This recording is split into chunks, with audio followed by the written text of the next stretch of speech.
गीता के 2000 वर्ष बाद तक धर्म के नाम पर संप्रदाय नहीं बने थे, इसीलिए गीता मजहब मुक्त है। उस समय विश्व मनीषा में एक ही शास्त्र गूंज रहा था, उपनिषद सार गीता, मोक्ष और समृद्धि का स्रोत गीता। शास्त्र पढ़ने की अपेक्षा उसका श्रवण अधिक लाभदायक है, क्योंकि उच्चारण की शुद्धता इत्यादि में एकाग्रता बंट जाती है। इसीलिए सरल भाषा में रूपांतरित यथार्थ गीता की ये कैसेट आपकी सेवा में प्रस्तुत है। इनके श्रवण से बच्चे बच्चे में, पास पड़ोस में परमात्मा के शुभ संस्कारों का संचार होगा।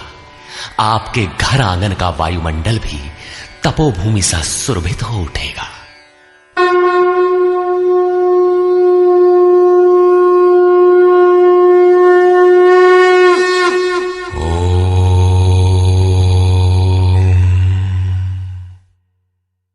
श्री परमात्मने नमः। यथार्थ गीता, श्रीमद् भगवत गीता, अथाष्टमो अध्याय। 7वें अध्याय के अंत में योगेश्वर श्री कृष्ण ने कहा कि पुण्य कर्म अर्थात नियत कर्म आराधना को करने वाले योगी संपूर्ण पापों से छूटकर उस व्याप्त ब्रह्म को जानते हैं। अर्थात कर्म कोई ऐसी वस्तु है जो व्याप्त ब्रह्म की जानकारी दिलाता है। उस कर्म को करने वाले व्याप्त ब्रह्म को, संपूर्ण कर्म को, संपूर्ण अध्यात्म को, संपूर्ण अधिदैव, अधिभूत और अधियज्ञ सहित मुझको जानते हैं। अतः कर्म कोई ऐसी वस्तु है जो इन सब से परिचित कराती है। वे अंतकाल में भी मुझको ही जानते हैं। उनकी जानकारी कभी विस्मृत नहीं होती। इस पर अर्जुन ने इस अध्याय के प्रारंभ में ही उन्हीं शब्दों को दोहराते हुए प्रश्न रखा। अर्जुन उवाच।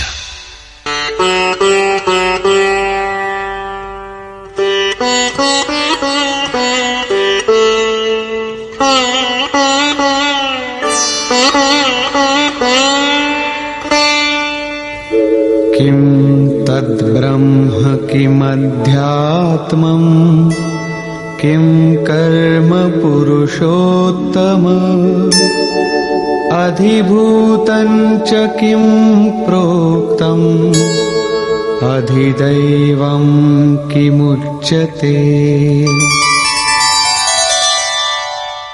हे पुरुषोत्तम, वो ब्रह्म क्या है, अध्यात्म क्या है, कर्म क्या है, अधिभूत तथा अधिदैव किसे कहा जाता है? अधियज्ञः कथं कोत्र देहेऽस्मिन् मधुसूदन प्रयाणकाले च कथं ज्ञेयोऽसि नियतात्मभिः। हे मधुसूदन, यहां अधियज्ञ कौन है और वह इस शरीर में कैसे है? सिद्ध है कि अधियज्ञ अर्थात यज्ञ का अधिष्ठाता कोई ऐसा पुरुष है जो मनुष्य शरीर के आधार वाला है। समाहित चित्त वाले पुरुषों द्वारा अंत समय में आप किस प्रकार जानने में आते हैं? इन 7 प्रश्नों का क्रम से निर्णय देने के लिए योगेश्वर श्री कृष्ण बोले। श्री भगवान उवाच।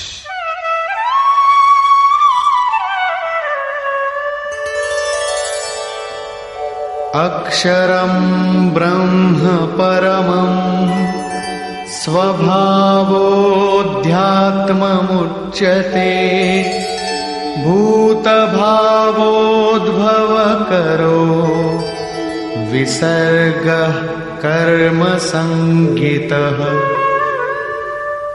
अक्षरम ब्रह्म परमम, जो अक्षय है, जिसका क्षय नहीं होता, वही परम ब्रह्म है।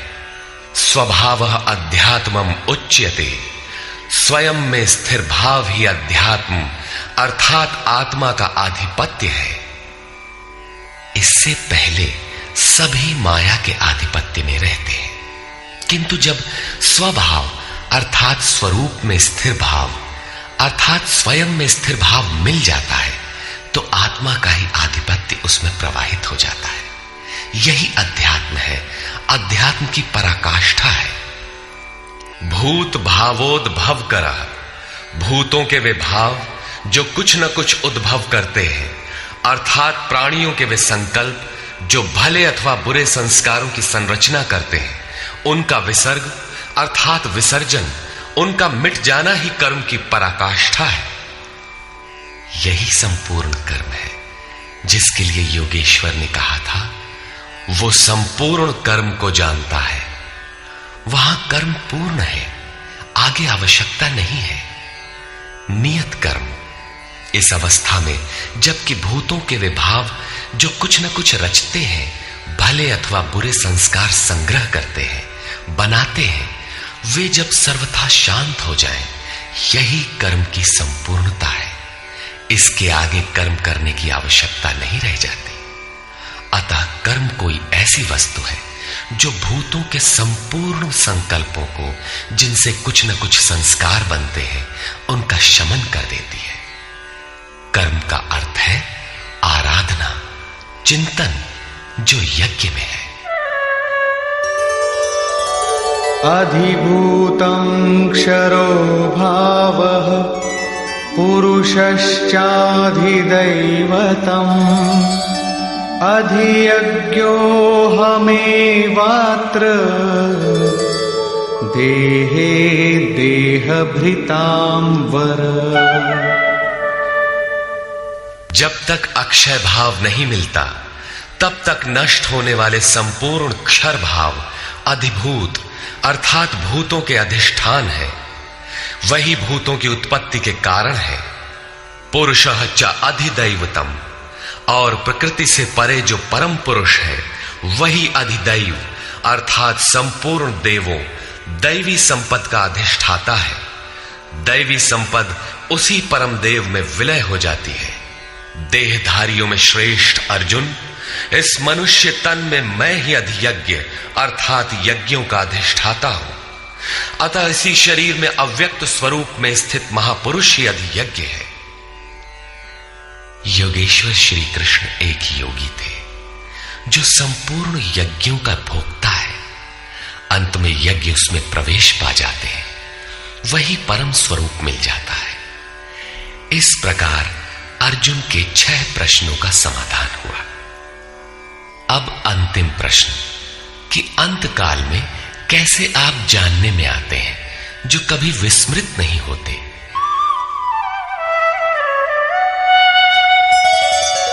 अंतकाले च मामेव स्मरन् मुक्त्वा कलेवरम् यः प्रयाति समद्भावम् याति नास्त्यत्र संशयः।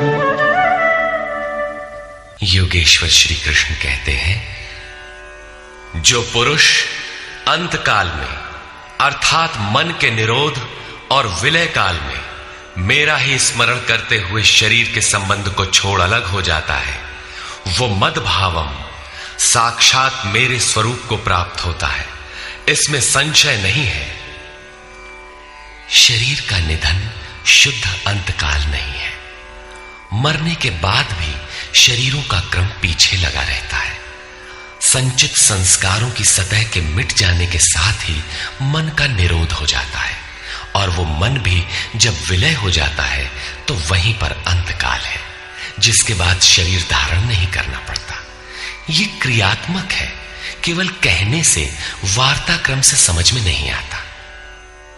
जब तक वस्त्रों की तरह शरीर का परिवर्तन हो रहा है तब तक शरीरों का अंत कहां हुआ। मन के निरोध और निरुद्ध मन के भी विलय काल में जीते जी शरीर के संबंधों का विच्छेद हो जाता है। यदि मरने के बाद ही यह स्थिति मिलती तो श्री कृष्ण भी पूर्ण नहीं होते। उन्होंने कहा कि अनेक जन्म के अभ्यास से प्राप्ति वाला ज्ञानी साक्षात मेरा स्वरूप है। मैं वह हूं और वह मुझ में है। लेश मात्र भी उसमें और मुझ में अंतर नहीं है। यह जीते जी प्राप्ति है। जब फिर कभी शरीर न मिले वही शरीरों का अंत है। ये तो वास्तविक शरीरांत का चित्रण हुआ, जिसके पश्चात जन्म नहीं लेना पड़ता है। दूसरा शरीरांत मृत्यु है, जो लोक प्रचलित है, किंतु इस शरीरांत के पश्चात पुनः जन्म लेना पड़ता है।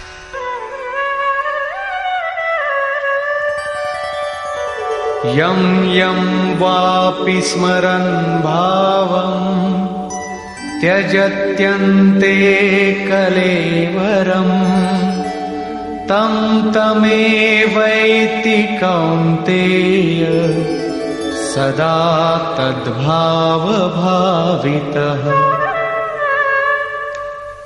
कौन्तेय, मृत्यु के समय मनुष्य जिस भी भाव को स्मरण करता हुआ शरीर को त्यागता है, उसको ही प्राप्त होता है। तब तो बड़ा सस्ता सौदा है। आजीवन मौज करें, मरने लगे तो भगवान का स्मरण कर लेंगे। किंतु श्री कृष्ण कहते हैं ऐसा होता नहीं। सदा तद्भाव भावितः, उस ही भाव का चिंतन कर पाता है जैसा जीवन भर किया है। वही विचार बरबस आ जाता है जिसका जीवन भर अभ्यास किया गया है, अन्यथा नहीं हो पाता। तस्मात् सर्वेषु कालेषु मामनुस्मर युध्य च मय्यर्पितमनो बुद्धिः मामे वैश्यस्य संशयम्। इसलिए अर्जुन, तू हर समय मेरा स्मरण कर और युद्ध कर। मुझ में अर्पित मन और बुद्धि से युक्त होकर तो निसंदेह मुझे ही प्राप्त होगा। निरंतर चिंतन और युद्ध एक साथ कैसे संभव है? हो सकता है कि निरंतर चिंतन और युद्ध का यही स्वरूप हो कि जय कन्हैया लाल की, जय भगवान की कहते रहें और बाण चलाते रहें। किंतु स्मरण का स्वरूप अगले श्लोक में स्पष्ट करते हुए योगेश्वर कहते हैं,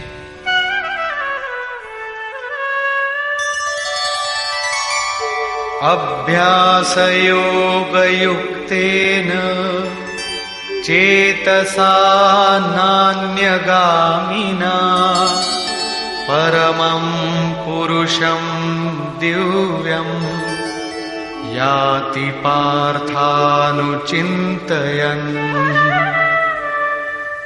हे पार्थ, उस स्मरण के लिए योग के अभ्यास से युक्त हुआ, अर्थात मेरा चिंतन और योग का अभ्यास पर्याय है।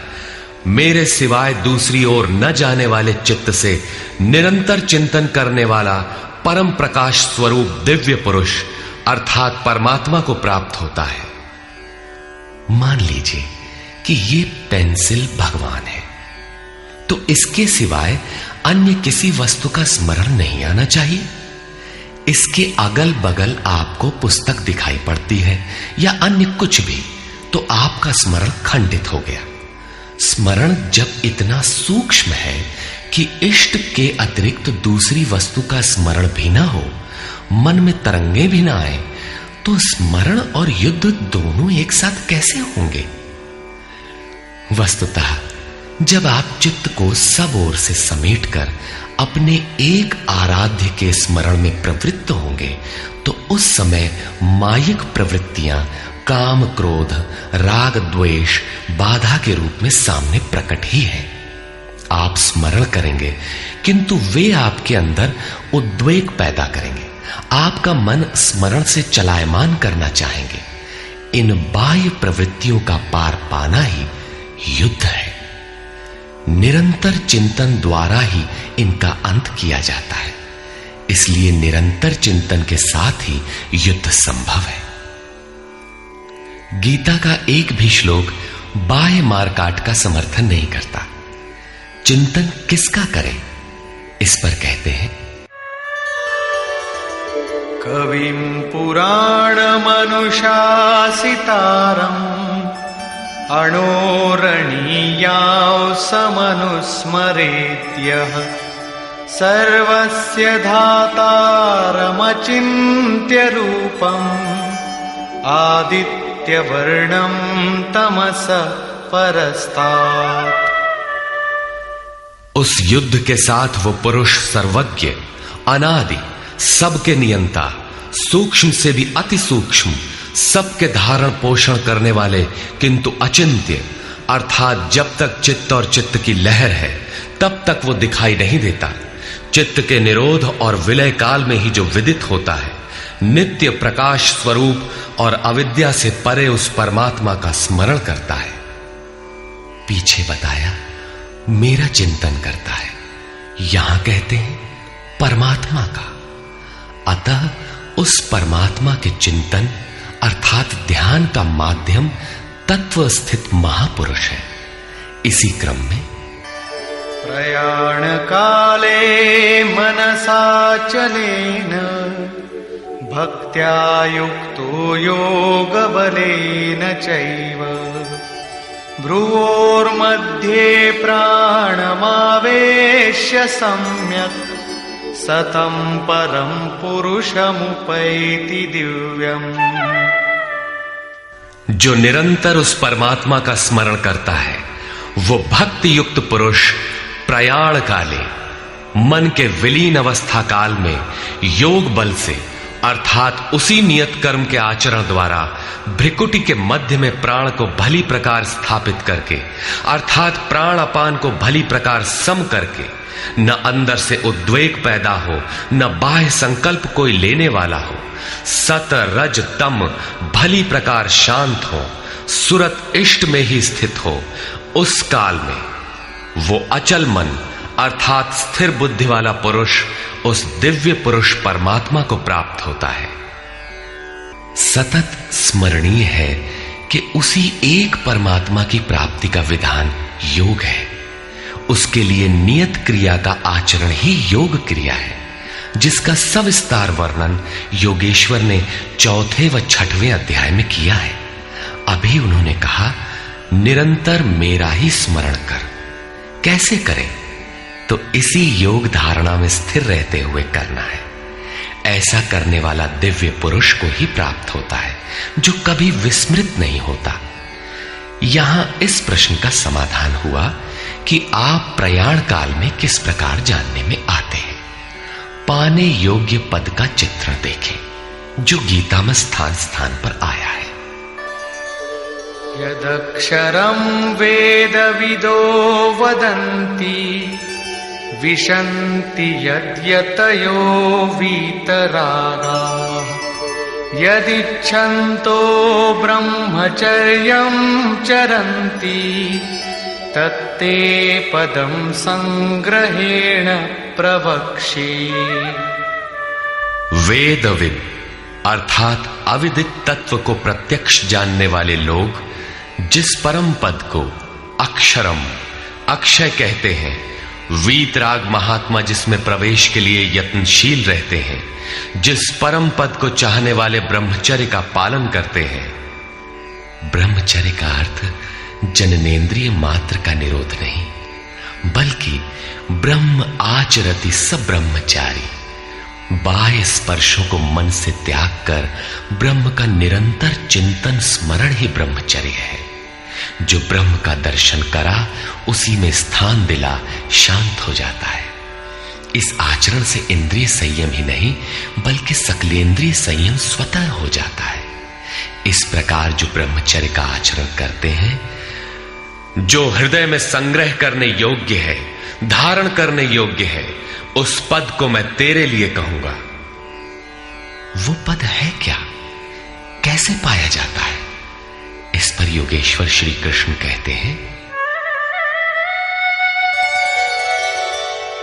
सर्वद्वाराणि संयम्य मनोहृदि निरुध्य च मूर्ध्याधायात्मनः प्राणम् आस्थितो योगधारणा।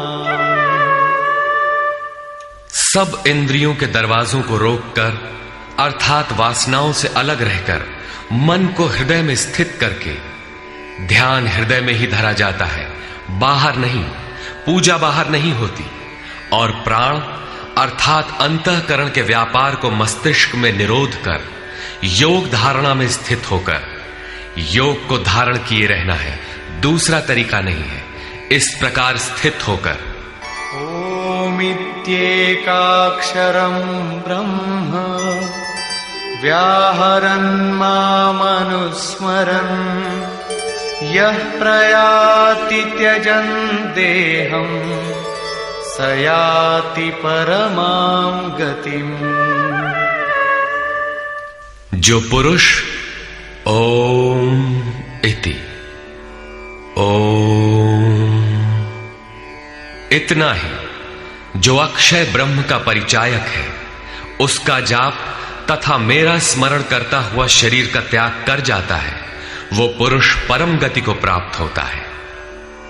श्री कृष्ण एक योगेश्वर परम तत्व में स्थित महापुरुष सद्गुरु थे। योगेश्वर श्री कृष्ण ने बताया कि ओम अक्षय ब्रह्म का परिचायक है, तू उसका जप कर और ध्यान मेरा कर। प्राप्ति के हर महापुरुष का नाम वही होता है जिसे वो प्राप्त है, इसलिए नाम ओम का बताया और रूप अपना। योगेश्वर ने कृष्ण कृष्ण जपने का निर्देश नहीं दिया। कालांतर में भावुकों ने उनका भी नाम जपना आरंभ कर दिया और अपनी श्रद्धा के अनुसार उसका फल भी पाते हैं।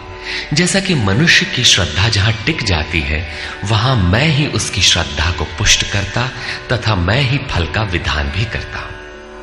श्री कृष्ण ओम पर बल देते हैं। ओहम स ओम, अर्थात वो सत्ता मेरे भीतर है। ये ओम भी उस परम सत्ता का परिचय देकर शांत हो जाता है। वास्तव में उस प्रभु के अनंत नाम है, किंतु जप के लिए वही नाम सार्थक है जो छोटा हो, श्वास में ढल जाए और एक परमात्मा का ही बोध कराता हो। उससे भिन्न अनेक देवी देवताओं की अविवेकपूर्ण कल्पना में उलझाकर लक्ष्य से दृष्टि न हटा दे। प्रारंभिक साधक नाम तो जपते हैं, किंतु महापुरुष के स्वरूप का ध्यान करने में हिचकते हैं।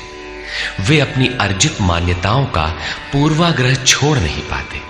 वे किसी अन्य देवता का ध्यान करते हैं जिसका योगेश्वर श्री कृष्ण ने निषेध किया है। अतः पूर्ण समर्पण के साथ किसी अनुभवी महापुरुष की शरण लें। पुण्य पुरुषार्थ सबल होते ही कुतर्कों का शमन और यथार्थ क्रिया में प्रवेश मिल जाएगा। योगेश्वर श्री कृष्ण के अनुसार इस प्रकार ओम के जप और परमात्म स्वरूप सद्गुरु के स्वरूप का निरंतर स्मरण करने से मन का निरोध और विलय हो जाता है और उसी क्षण शरीर के संबंध का त्याग हो जाता है। केवल मरने से शरीर पीछा नहीं छोड़ता। अनन्यचेता सततम यो मां स्मरति नित्यशः तस्याहं सुलभः पार्थ नित्ययुक्तस्य योगिनः। मेरे अतिरिक्त और कोई चित्त में है ही नहीं। उस अन्य किसी का चिंतन न करता हुआ अर्थात अनन्य चित्त से स्थिर हुआ जो अनवरत मेरा स्मरण करता है, उस नित्य मुझसे युक्त योगी के लिए मैं सुलभ हूं। आपके सुलभ होने से क्या मिलेगा? मामुपेत्य पुनर्जन्म दुःखालयम् शाश्वतम् नाप्नुवन्ति महात्मानः संसिद्धिं परमां गताः। मुझे प्राप्त कर वे दुखों के स्थान स्वरूप क्षण भंगुर पुनर्जन्म को प्राप्त नहीं होते, बल्कि परम सिद्धि को प्राप्त होते हैं। अर्थात मुझे प्राप्त होना अथवा परम सिद्धि को प्राप्त होना एक ही बात है। केवल भगवान ही ऐसे हैं जिन्हें पाकर उस पुरुष का पुनर्जन्म नहीं होता। फिर पुनर्जन्म की सीमा कहां तक है? आब्रह्म भुवना लोका पुनरावर्तिनोऽर्जुन मामुपेत्य तु कौन्तेय पुनर्जन्म न विद्यते। अर्जुन, ब्रह्मा से लेकर कीट पतंगादि सभी लोक पुनरावर्ती है, जन्म लेने और मरने तथा पुनः पुनः इसी क्रम में चलने वाले हैं। किंतु कौन्तेय, मुझे प्राप्त होकर उस पुरुष का पुनर्जन्म नहीं होता। धर्म ग्रंथों में लोक लोकांतरों की परिकल्पना ईश्वर पद की विभूतियों को बोध कराने के आंतरिक अनुभव या रूपक मात्र है। अंतरिक्ष में न तो कोई ऐसा गड्ढा है जहां कीड़े काटते हों और न ऐसे महल जिसे स्वर्ग कहा जाता हो। दैवी संपत्ति से युक्त पुरुष देवता और आसुरी संपत्ति से युक्त मनुष्य ही असुर है। श्री कृष्ण के ही सगे संबंधी कंस राक्षस और बाणासुर दैत्य थे। देव मानव तिर्यक योनियां ही विभिन्न लोक हैं। श्री कृष्ण के ही अनुसार ये जीवात्मा मन सहित पांचों इंद्रियों को लेकर जन्म जन्मांतर के संस्कारों के अनुरूप नया शरीर धारण कर लेता है। अमर कहे जाने वाले देवता भी मरण धर्मा है। क्षीणे पुण्ये मर्त्य लोकम विशन्ति।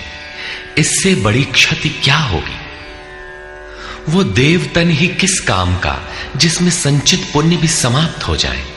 देवलोक, पशुलोक, कीट पतंगादि लोक भोगलोक मात्र है। केवल मनुष्य ही कर्मों का रचयिता है, जिसके द्वारा वो उस परम धाम तक को प्राप्त कर सकता है जहां से पुनरावर्तन नहीं होता। यथार्थ कर्म का आचरण करके मनुष्य देवता बन जाए, ब्रह्मा की स्थिति प्राप्त कर ले, किंतु वो पुनर्जन्म से तब तक नहीं बच सकता जब तक कि मन के निरोध और विलय के साथ परमात्मा का साक्षात्कार करके उसी परम भाव में स्थित न हो जाए। उसका पुनर्जन्म नहीं होना है, किंतु इस अव्यक्त स्थिति से पूर्व जब तक उसके पास अपनी बुद्धि है, जब तक वो ब्रह्मा है, वो पुनर्जन्म की परिधि में ही है। इन्हीं तथ्यों पर प्रकाश डालते हुए योगेश्वर श्री कृष्ण कहते हैं, सहस्रयुग पर्यन्तम् अहर्यद् ब्रह्मणो विदुः रात्रिं युग सहस्रान्ताम् तेहोरात्रविदो जनाः। जो 1000 चतुर्युगों की ब्रह्मा की रात्रि और 1000 चतुर्युगों के उसके दिन को साक्षात जानते हैं, वे पुरुष समय के तत्व को यथार्थ जानते हैं।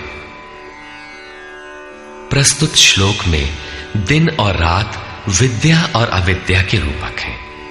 ब्रह्म विद्या से संयुक्त बुद्धि ब्रह्मा की प्रवेशिका तथा ब्रह्म विद्वरिष्ठ बुद्धि ब्रह्मा की पराकाष्ठा है। विद्या से संयुक्त बुद्धि ही ब्रह्मा का दिन है। जब विद्या कार्यरत होती है, उस समय योगी स्वरूप की ओर अग्रसर होता है।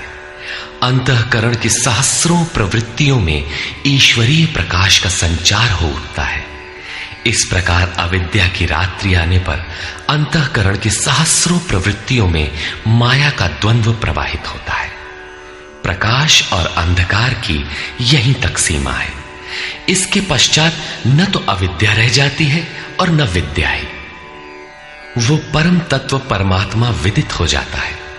जो इसे तत्व से भली प्रकार जानते हैं, वे योगी जन काल के तत्व को जानने वाले हैं कि कब अविद्या की रात होती है, कब विद्या का दिन आता है, काल का प्रभाव कहां तक है अथवा समय कहां तक पीछा करता है।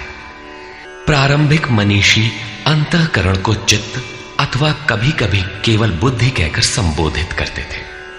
कालांतर में अंतःकरण का विभाजन मन, बुद्धि, चित्त और अहंकार की 4 प्रमुख वृत्तियों में किया गया।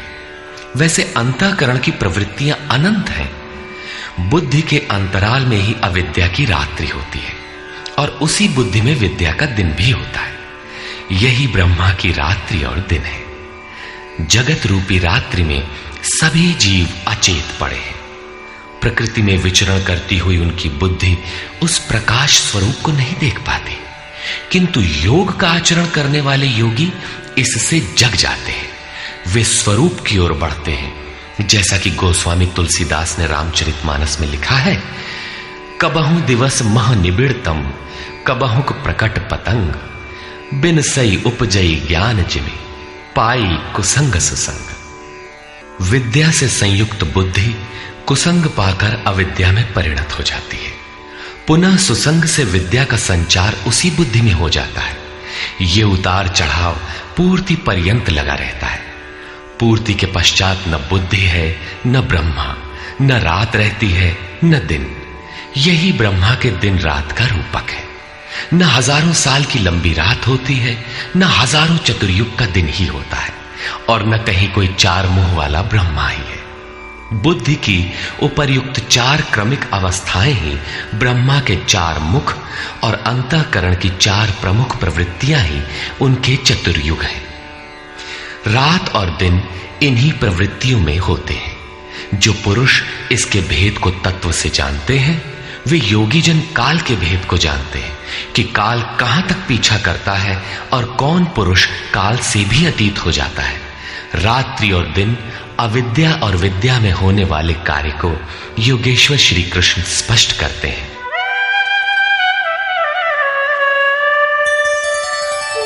अव्यक्ताद् व्यक्तयः सर्वाः प्रभवन्त्यः रागमे, रात्र्यागमे प्रलीयन्ते, तत्रैवाव्यक्त संज्ञके। ब्रह्मा के दिन के प्रवेश काल में अर्थात विद्या, दैवी संपत्ति के प्रवेश काल में संपूर्ण प्राणी अव्यक्त बुद्धि में जागृत हो जाते हैं, और रात्रि के प्रवेश काल में उसी अव्यक्त अदृश्य बुद्धि में जागृति के सूक्ष्म तत्व अचेत हो जाते हैं।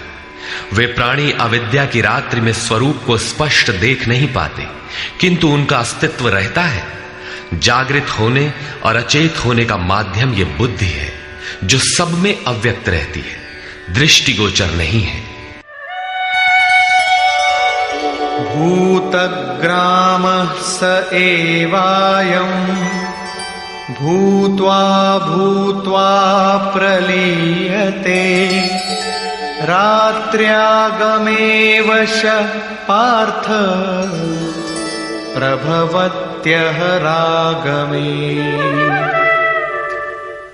हे पार्थ, सब प्राणी इस प्रकार जागृत होकर, प्रकृति से विवश होकर अविद्या रूपी रात्रि के आने पर अचेत हो जाते हैं। वे नहीं देख पाते कि हमारा लक्ष्य क्या है। दिन के प्रवेश काल में वे पुनः जागृत हो जाते हैं। जब तक बुद्धि है तब तक इसके अंतराल में विद्या और अविद्या का क्रम चलता रहता है, तब तक वो साधक ही है। परस्तस्मात्तु भावोऽन्यो, व्यक्तो व्यक्तात् सनातनः, यः सः सर्वेषु भूतेषु नश्यत्सु न विनश्यति। एक तो ब्रह्मा अर्थात बुद्धि अव्यक्त है, इंद्रियों से दिखाई नहीं पड़ती, और इससे भी परे सनातन अव्यक्त भाव है, जो भूतों के नष्ट होने पर भी नष्ट नहीं होता। अर्थात विद्या में सचेत और अविद्या में अचेत, दिन में उत्पन्न और रात्रि में विलीन भावों वाले अव्यक्त ब्रह्मा के भी मिट जाने पर वो सनातन अव्यक्त भाव मिलता है, जो नष्ट नहीं होता। बुद्धि में होने वाले उक्त दोनों उतार चढ़ाव जब मिट जाते हैं, तब सनातन अव्यक्त भाव मिलता है, जो मेरा परम धाम है। जब सनातन अव्यक्त भाव प्राप्त हो गया तो बुद्धि भी उसी भाव में रंग जाती है, उसी भाव को धारण कर लेती है। इसलिए वो बुद्धि स्वयं तो मिट जाती है और उसके स्थान पर सनातन अव्यक्त भाव ही शेष बचता है। अव्यक्तोऽक्षर इत्युक्तः तमाहुः परमां गतिम्, यं प्राप्य न निवर्तन्ते तद्धाम परमं मम। उस सनातन अव्यक्त भाव को अक्षर अर्थात अविनाशी कहा जाता है, उसी को परम गति कहते हैं। वही मेरा परम धाम है, जिसे प्राप्त होकर मनुष्य पीछे नहीं आते, उनका पुनर्जन्म नहीं होता। इस सनातन अव्यक्त भाव की प्राप्ति का विधान बताते हैं। पुरुष स पर पार्थ भक्त्या लभ्यस्त्वनन्यया यस्यान्तस्थानि भूतानि येन सर्वमिदं ततम्। पार्थ, जिस परमात्मा के अंतर्गत संपूर्ण भूत हैं, जिससे संपूर्ण जगत व्याप्त है, सनातन अव्यक्त भाव वाला वो परम पुरुष अनन्य भक्ति से प्राप्त होने योग्य है। अनन्य भक्ति का तात्पर्य है कि परमात्मा के सिवाय अन्य किसी का स्मरण न करते हुए उनसे जुड़ जाए। अनन्य भाव से लगने वाले पुरुष भी कब तक पुनर्जन्म की सीमा में हैं और कब वे पुनर्जन्म का अतिक्रमण कर जाते हैं, इस पर योगेश्वर कहते हैं। यत्र काले त्वनावृत्तिम् आवृत्तिं चैव योगिनः प्रयाता यान्ति तं कालं वक्ष्यामि भरतर्षभ। हे अर्जुन, जिस काल में शरीर त्याग कर गए हुए योगी जन पुनर्जन्म को नहीं पाते और जिस काल में शरीर त्यागने पर पुनर्जन्म पाते हैं, मैं अब उस काल का वर्णन करता हूं।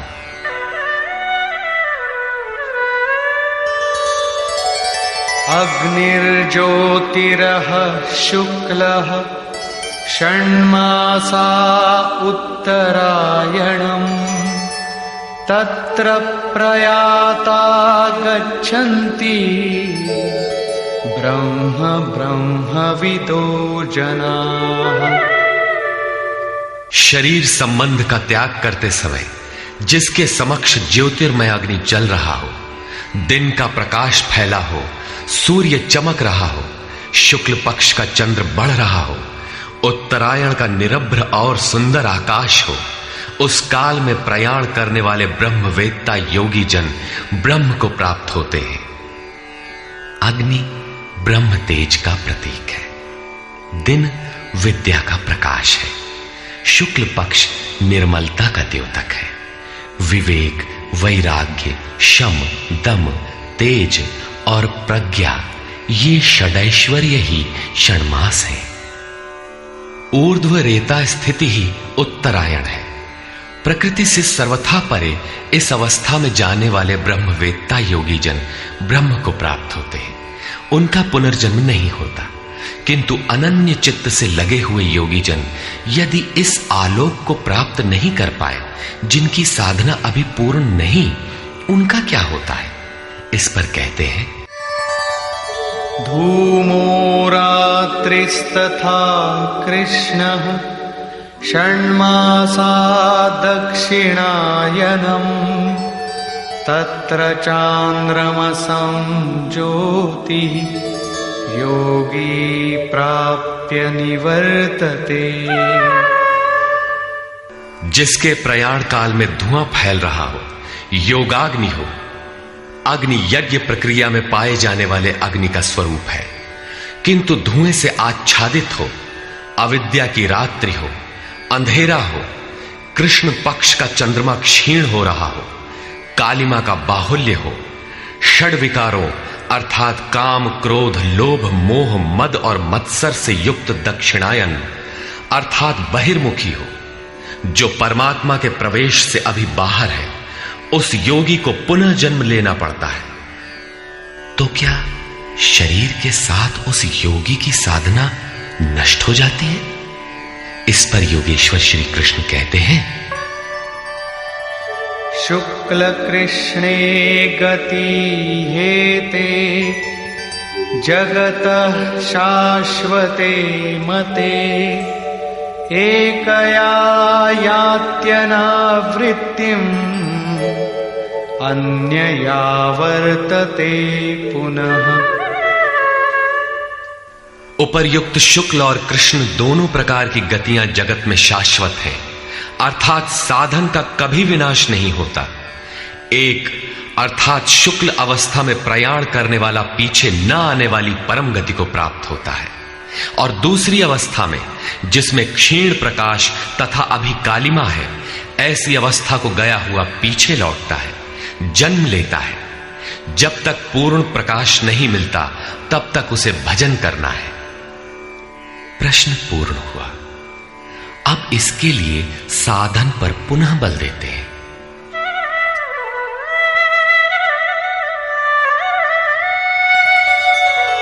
नैते श्रुति पार्थ जानन् योगी मुह्यति कश्चन तस्मात् सर्वेषु कालेषु योगयुक्तो भवार्जुन।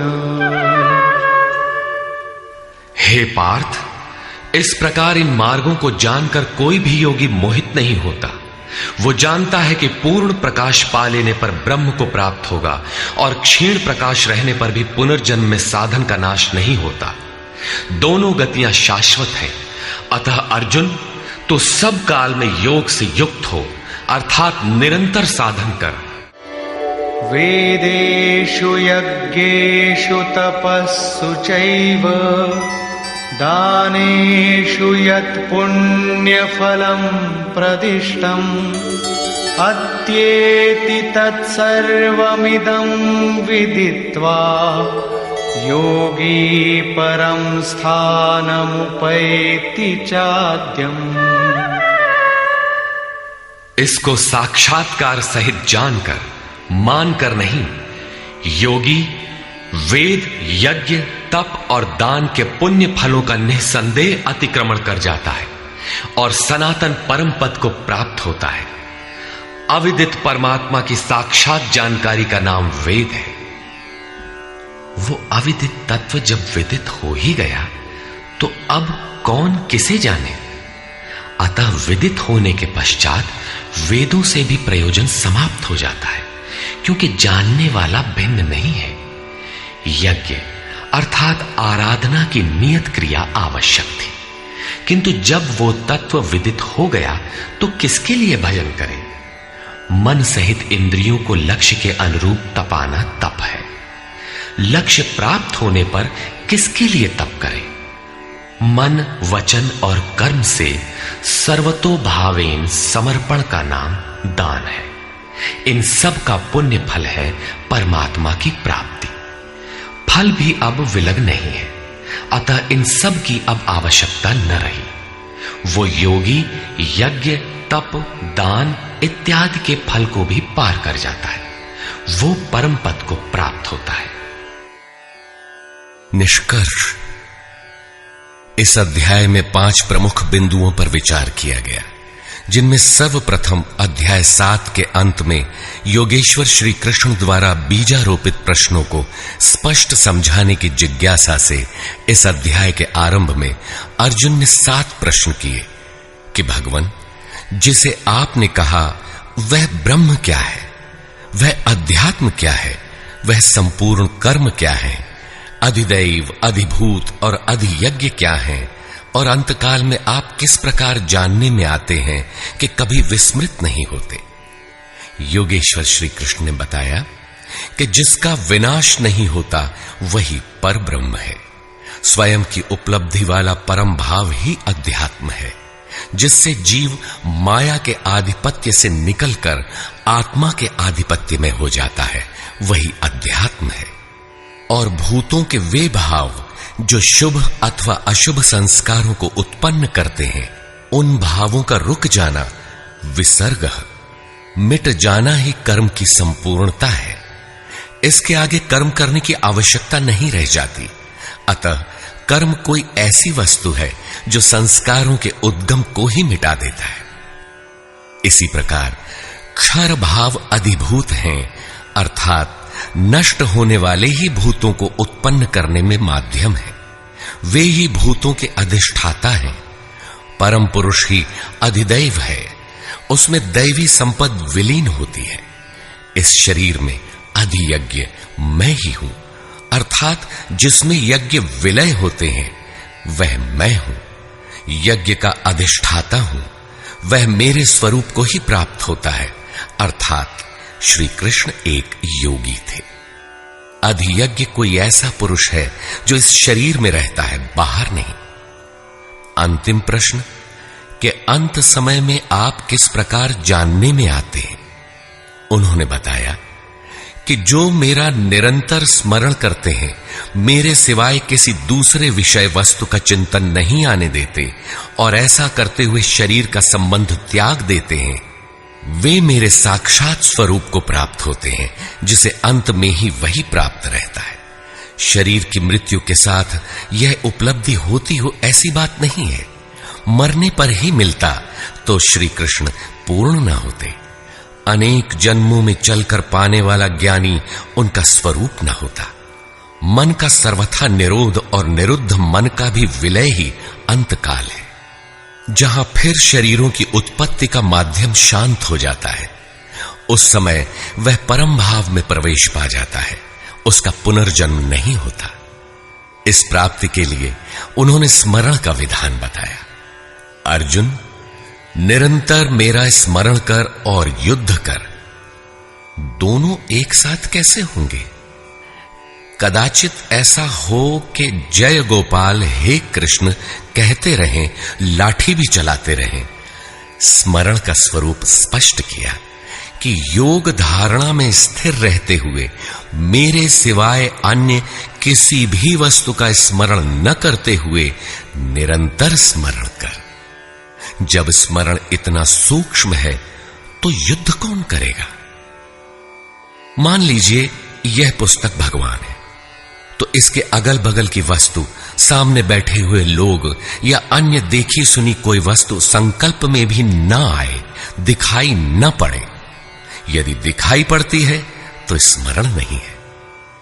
ऐसे स्मरण में युद्ध कैसा? वस्तुतः जब आप इस प्रकार निरंतर स्मरण में प्रवृत्त होंगे तो उसी क्षण युद्ध का सही स्वरूप खड़ा होता है। उस समय मायिक प्रवृत्तियां बाधा के रूप में प्रत्यक्ष ही हैं। काम, क्रोध, राग, द्वेष दुर्जय शत्रु हैं। ये शत्रु स्मरण करने नहीं देंगे। इनसे पार पाना ही युद्ध है। इन शत्रुओं के मिट जाने पर ही व्यक्ति परम गति को प्राप्त होता है। इस परम गति को पाने के लिए अर्जुन, तू जप तो ओम का और ध्यान मेरा कर, अर्थात श्री कृष्ण एक योगी थे। नाम और रूप आराधना की कुंजी है।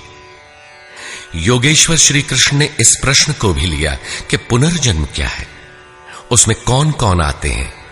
उन्होंने बताया कि ब्रह्मा से लेकर यावन मात्र जगत पुनरावर्ती है और इन सब के समाप्त होने पर भी मेरा परम अव्यक्त भाव तथा उसमें स्थिति समाप्त नहीं होती। इस योग में प्रविष्ट पुरुष की दो गतियां हैं। जो पूर्ण प्रकाश को प्राप्त षडैश्वर्य संपन्न ऊर्ध्वरेता है, जिसमें लेश मात्र भी कमी नहीं है, वह परम गति को प्राप्त होता है। यदि उस योग कर्ता में लेश मात्र भी कमी है, कृष्ण पक्ष सी कालिमा का संचार है, ऐसी अवस्था में शरीर का समय समाप्त होने वाले योगी को जन्म लेना पड़ता है। वह सामान्य जीव की तरह जन्म मरण के चक्कर में नहीं फंसता, बल्कि जन्म लेकर उससे आगे की शेष साधना को पूरा करता है। इस प्रकार आगे के जन्म में उसी क्रिया से चलकर वह भी वहीं पहुंच जाता है जिसका नाम परम धाम है। पहले भी श्री कृष्ण कह आए हैं कि इसका थोड़ा भी साधन जन्म मरण के महान भय से उद्धार करा के ही छोड़ता है। दोनों रास्ते शाश्वत हैं, अमिट हैं। इस बात को समझकर कोई भी पुरुष योग से चलायमान नहीं होता। अर्जुन, तू योगी बन। योगी वेद, तप, यज्ञ और दान के भी पुण्य फलों का उल्लंघन कर जाता है, परम गति को प्राप्त होता है। इस अध्याय में स्थान स्थान पर परम गति का चित्रण किया गया है, जिसे अव्यक्त, अक्षय और अक्षर कहकर संबोधित किया गया है, जिसका कभी क्षय अथवा विनाश नहीं होता। अतः ओम तत्सदिति श्रीमद् भगवद गीता सूपनिषत्सु ब्रह्म विद्यायाम योग शास्त्रे श्री कृष्णार्जुन संवादे अक्षर ब्रह्म योगो नाम अष्टमोऽध्यायः।